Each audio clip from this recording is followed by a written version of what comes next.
regarding Moses and the heavy hands. The Torah relates, Shemos 17 and 11, that during the war, when Moshe held up his hand, Yisroel prevailed. And when he let down his hand, then Amalek prevailed. But Moshe's hands were heavy, and Aaron and Chur, who accompanied him, supported his hands. Rashi comments, because he was lax in the commandment of waging war, and appointed another in his stead, Yehoshua, his hands became heavy. We see then that Moshe Rabbeinu should have gone to battle, and when he did not, was punished for his laxity. All of the above reasons why Moshe considered himself unable to join in the actual battle, and not that, God forbid, he was slothful, poses the inevitable question, why was Moshe punished? His hands became heavy for doing something which was seemingly so logical. Rashi answers this question by saying that Moshe was punished for being lax in the Mitzvah, and not for being lax in going out to war. For since the war against Amalek was a Mitzvah, a commandment from God, Moshe should have gone to war, and not entertain any of the thoughts to the contrary, no matter how reasonable or logical. A mitzvah must be such that we will obey, and then we will hear. First, one does the deed without entering into any calculations. And since Moshe was lax in the mitzvah, he entered into calculations as to what was best for the conduct of the war, etc. He was punished. All the above is from Shemos, Parshas, Yisroel, 19th day of Shabbat, 574-1, 1981, at Riddy.org, edited. Rashi commenting on Genesis 17 and 3. And Abram fell upon his face, and God spoke with him, saying,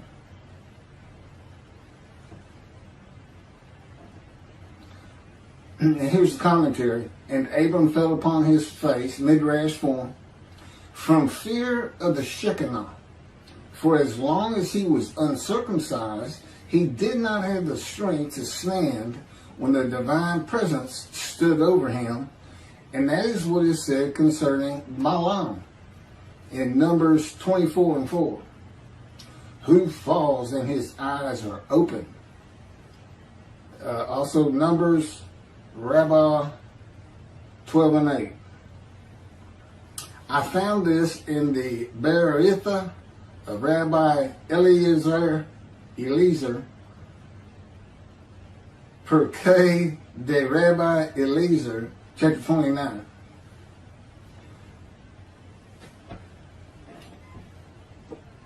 This is verse 6, 7, 8, 9 of Genesis chapter 1. God said, let there be an expanse in the midst of the water, that it may separate water from water. God made the expanse, and it separated the water which was below the expanse from the water which was above the expanse. And it was so. God called the expanse sky, heaven. And there was evening and there was morning, a second day. God said, let the water below the sky be gathered into one area, that the dry land may appear. And it was so. This is Genesis 49 and 24. Yet his bow stayed taut, and his arms were made firm by the hands of the mighty one of Jacob. There, the shepherd, the rock of Israel. This is from Ezekiel chapter 4, verses 4 through 8. Then lie on your left side, and let it bear the punishment of the house of Israel. For as many days as you lie on it, you shall bear their punishment. For I impose upon you 390 days, corresponding to the number of the years of their punishment. And so you shall bear the punishment for the house of Israel. When you have completed these, you shall lie another 40 days on your right side, and bear the punishment of the house of Judah. I impose on you 1 day for each year. Then, with bared arm, set your face toward besieged Jerusalem, and prophesy against it. Now, I put cords upon you, so that you cannot turn from side to side until you complete your days of siege. This is from Ezekiel chapter 2, verses 1 and 2. And he said to me, O mortal, stand up on your feet, that I may speak to you. As he spoke to me, a spirit entered into me and set me upon my feet. And I heard what was being spoken to me. This is from Ezekiel chapter 3, verses 14 and 15. A spirit seized me and carried me away. I went in bitterness in the fury of my spirit, while the hand of the Lord was strong upon me. And I came to the exile community that dwelt in Tel Abib by the Shebar Canal. And I remained there, and I remained where they dwelt. And for 7 days I sat there stunned among them. This is from Ezekiel chapter 3, verses 22, 23, and 24. Then the hand of the Lord came upon me there, and he said to me, Arise, go out to the valley, and there I will speak to you. I arose and went out to the valley, and there stood the presence of the Lord, like the presence that I had seen at the Shebar Canal. And I flung myself down on my face, and the Spirit entered into me and set me upon my feet. And he spoke to me and said to me, Go, shut yourself up in your house.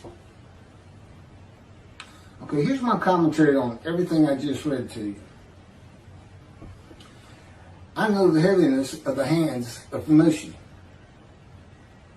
And I know how Jacob's arms were made firm by the hands of the mighty one of Jacob. I have been in a constant state of punishment by the power of God since I offered myself and my soul for guilt to him, as the man described in Isaiah 53. That would be verse 10. It is punishment, but there is far more to it than just that. It also was telling Moshe that God was there and that he was in charge of the battle. And this punishment changes you over time. God is also making you a better prophet. The heaviness is his presence. It is what I feel of his very essence, as he would have me experience it. For a man, it can feel like punishment, but there is a positive to it. It tells me after 13 years that he never leaves me. God also has me enveloped in his power. The same cords of his power that God placed on Ezekiel to confine him to his house and prevent Ezekiel from turning from one side to the other for 430 days as he bore the punishment of the houses of Israel and Judah for their sins. It doesn't say sins, but that's what the punishment would be for. Then there's a reference to, okay? The same heaviness that requires the person of the Spirit of the Holy God to set Ezekiel upon his feet. And that's not real explicit. You know, it sounds more like he just fell down or he flung himself down. Well, he may have known it or not known it, But God slowed me down many times and then lifted me back up. Again, in other videos, you see this mentioned over and over again, the fire refiner. God's boot camp. He's the sergeant and you're the cadet, and he's going to put you through it. The heaviness that required Moses to have the strength to stand when the divine presence stood over him. The verses from Genesis associate waters of the unseen realm of God with the waters of the earth. Unseen waters that are above the sky. Because that's the partition. These unseen waters above the sky, that's an element of God's unseen realm that we can't understand or see or know much about. And it's best associated with the waters of the earth. Unseen waters partitioned above and below heaven. Sky. Those below heaven fill the universe and are a part of God's presence. With his power, these unseen waters can do anything that he wills them to do. And God senses and can see the movement of every single thing and person in creation by and through them. Think of a submarine in the ocean, and they send out a ping, and it's a sound wave, and it'll go around rocks and other submarines, this and that, and so you get a picture of what's out there. It's something like that. He doesn't have eyes like human beings. Long ago, God took me to a heavenly room in a vision in body, not in spirit. The purpose was to learn how to bear up to the weight of his presence and these waters that cover the earth when I was walking with him in the cords of his power that enveloped me. It was making me very nauseous. I could feel my body so acutely and real in that room that creation passing before the window actually made me feel car sick, as the weight of his presence and the power around me to offset it was manipulated at his will. It's a little bit complicated, but I've actually spoken about this in other videos. Think of a cardboard box that has been left in a rain or placed in a body of water. It is so light before and so heavy afterwards. The water soaks through the box through and through and retains the water even when lifted. My body is that box. Even my insides can be heavy. Though God decides in his power how much weight I feel at any given moment with the cords of his power. When the vision was over and I was back in the world, the weight of God's presence was much easier to live with. The weight of God's presence is primarily from the waters divided below heaven that cover the earth, but also form from his power that flows from his presence. Okay, that finishes my commentary on the punishment of the heavy hands. I have one more to do on the prophet like Moses. I'm going to take a little break and put on the Havitzka and the raising of the Israel flag in the Temple Mount.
like Moses.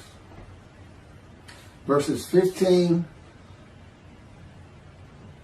16, 17, and 18 of chapter 18 of Deuteronomy. This is Moses talking to the Israelites. The Lord your God will raise up for you a prophet from among your own people, like myself. Him you shall heed. This is just what you asked of the Lord your God at ordered on the day of the assembly, saying, let me not hear the voice of the Lord my God any longer, or see this wondrous fire any more, lest I die. Whereupon the Lord said to me, this is the Lord to Moses, they had done well in speaking thus. I will raise up a prophet for them from among their own people, like yourself. I will put my words in his mouth, and he will speak to them all that I command him.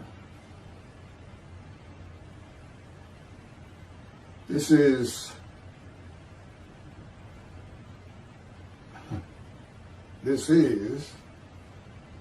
several verses of Exodus,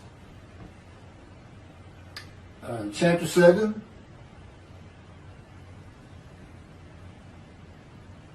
verses 1 through 31.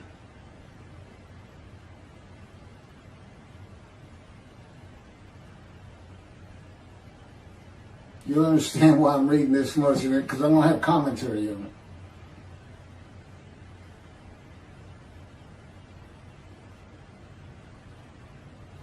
It's actually, it starts with verse 12, not 1.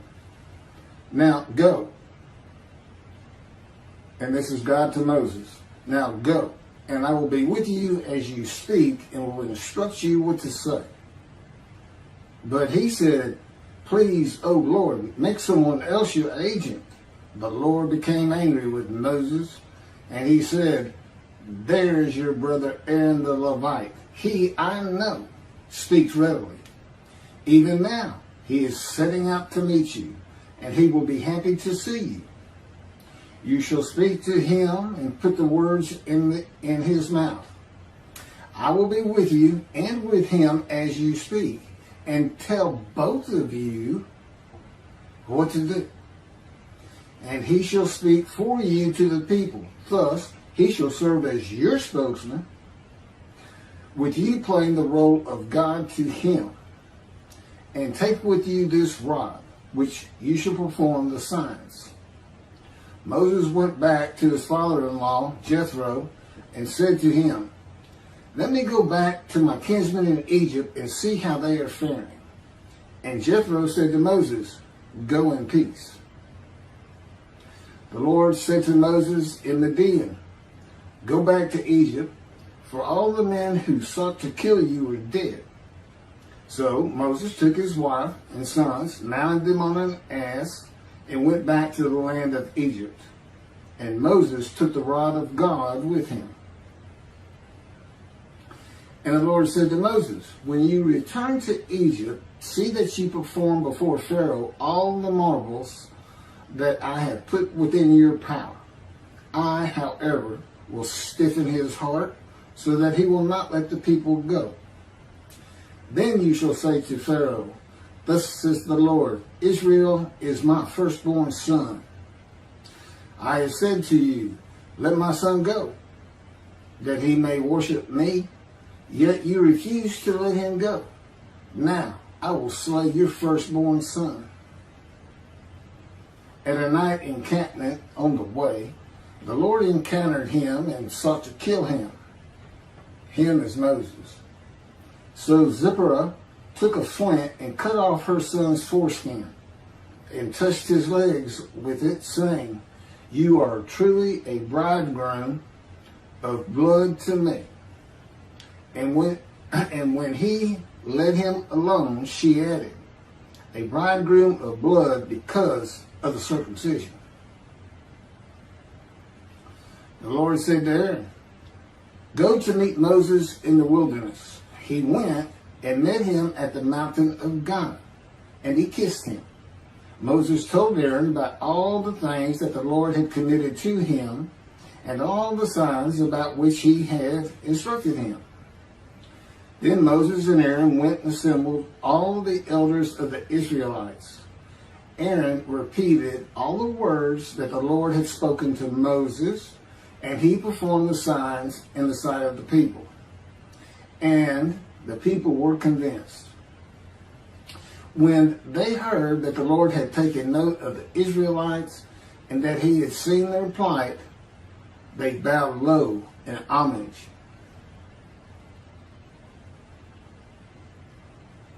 Again, that's verses 12 through 31 of Exodus chapter 7. Commentary. I am the prophet like Moses. For many reasons, but these in particular, for the reasons that, like Moses, I speak to God face to face. God speaks to me as a friend. I converse with God whenever I so wish. God talks directly to me when he so desires. And I write God's words at his directions. And I can add, and I put on videos at his command and speak the words he commands me to speak. He had me type everything I'm reading. He said, go to Exodus, type this down, or paste, copy it and paste it on your notebook pad. And like Moses, I bring a redemption, the redemption of the new covenant of God declared in Jeremiah chapter 31 to be delivered in a time to come, this time, the time of the fulfillment of all biblical prophecy, the time God speaks to his prophets again. When God said, there's Aaron, even now he is setting out to meet you and he will be happy to see you, God is placing a short vision into the mind of Moses. Aaron and Moses do not meet for many days after this at the mountain of God. It is not a trance-like vision where Moses feels that he is in another place and time away from the world. It is more like an image of an event on television that you remember after you have watched it. A little bit sharper than that. It is a vision that goes more to your mind than to your eye. The image would have been of Aaron walking out of his dwelling place, and together with God's words, he is setting out to meet you. Moses knows that Aaron is on his way where they are to meet at the mountain. So, it's okay. This is the way God communicates with Moses and the way he communicates with me. I listen to his words, and he often sends to me picture visions, as does the Holy Spirit of God. They're always together. It is not a confirmation of God's words so much as it is a more perfect way to communicate words with pictures. Often it is just picture visions that have instant meaning to me. God says to Moses, I will be with you and with him as you speak and tell both of you what to do. God often tells me what to do and say when I'm talking with another person. But our level of communication is such that I don't have to actually hear him. He can put knowledge into my mind as I speak. He can take control of what I speak. He can take control of my body and mind and put in different words than I would have used. He is always with me. I am a host of the Lord of hosts. That means God dwells with me. Now, the communication with God and Aaron is much more limited than the communication between God and Moses. Moses is to speak the words God gives him to Aaron for Aaron to speak to Pharaoh. And God is telling Aaron what to do with the words, such as when to deliver them and the tone to use. Because God says, I'm going to speak to both of you. But all the words he's speaking are coming from Moses. So that's what will be left. When to deliver them, how to deliver them. God tells Moses that Aaron will be his spokesman Moses playing the role of God and Aaron being his prophet, as Moses delivers God's words to Aaron to be spoken to Pharaoh. When Moses speaks the words of God to another person, God is speaking through him, just as God is speaking through me in this video and in all 63 videos that we prepared over the last month and a week or two. And they're all based on 2 books that he dictated to me as he dictated the Torah to Moses. I had to learn everything first, but every word, every sentence, every paragraph, every chapter are his.